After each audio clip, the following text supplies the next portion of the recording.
Depuis son indépendance en 1993, la Slovaquie cherche à se distinguer de plus en plus de son aîné, la République tchèque. Le football slovaque montre une certaine évolution, d'abord avec une première participation à la Coupe du Monde 2010 en Afrique du Sud, puis plus récemment lors de l'Euro 2016 en France. Cette régularité va les amener à grandir davantage sur la scène européenne.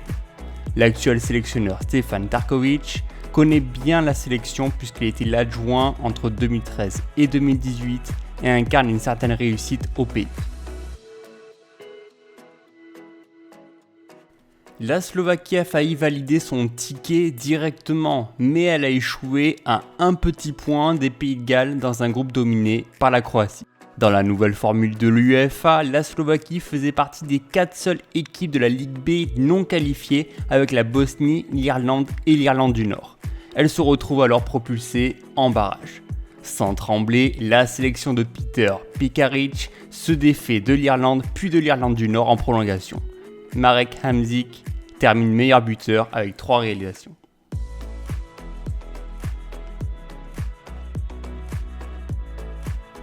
La formation slovaque a tendance à changer selon les rencontres. Elle pourra néanmoins s'appuyer sur une défense à 4 avec les très expérimentés Pekaric et l'ancien Marseillais Ubokan sur les côtés, ainsi qu'une charnière centrale avec le défenseur de l'Inter Milan, Skriniar. Elle reste une formation très défensive avec une sentinelle placée devant la défense en la personne du joueur du Napoli, Lobotka.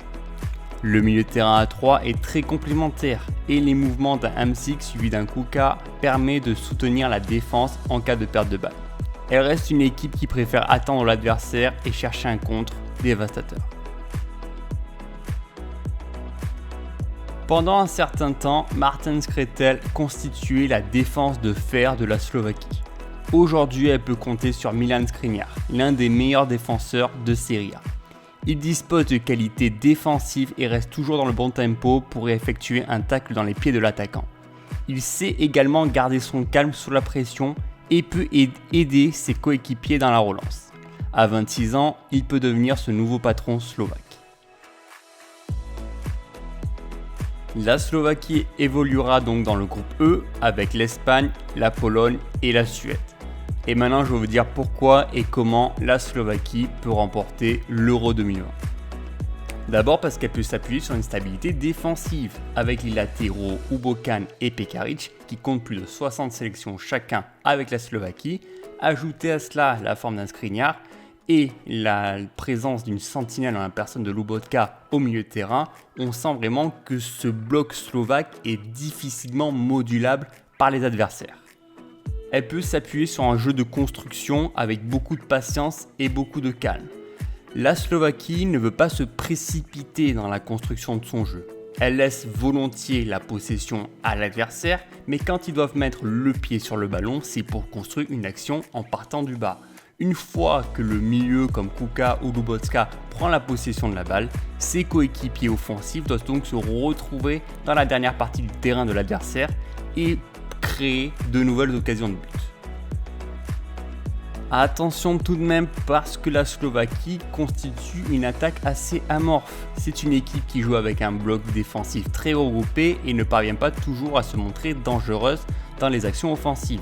Elle sait quand même utiliser des contres mais manque d'efficacité dans le dernier geste. Elle a encore beaucoup trop Hamšík dépendance et son absence récente s'est fait beaucoup ressentir récemment.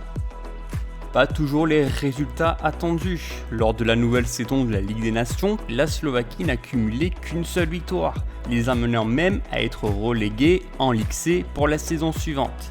De même, récemment, avec un match nul décevant contre Chypre en qualif pour la prochaine Coupe du Monde, elle n'est pas du tout encore rassurée pour l'Euro en juin prochain.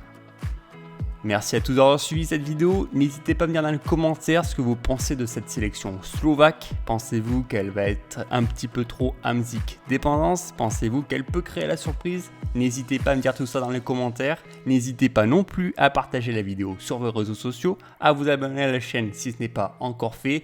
Et nous on se retrouve donc mardi prochain. Salut!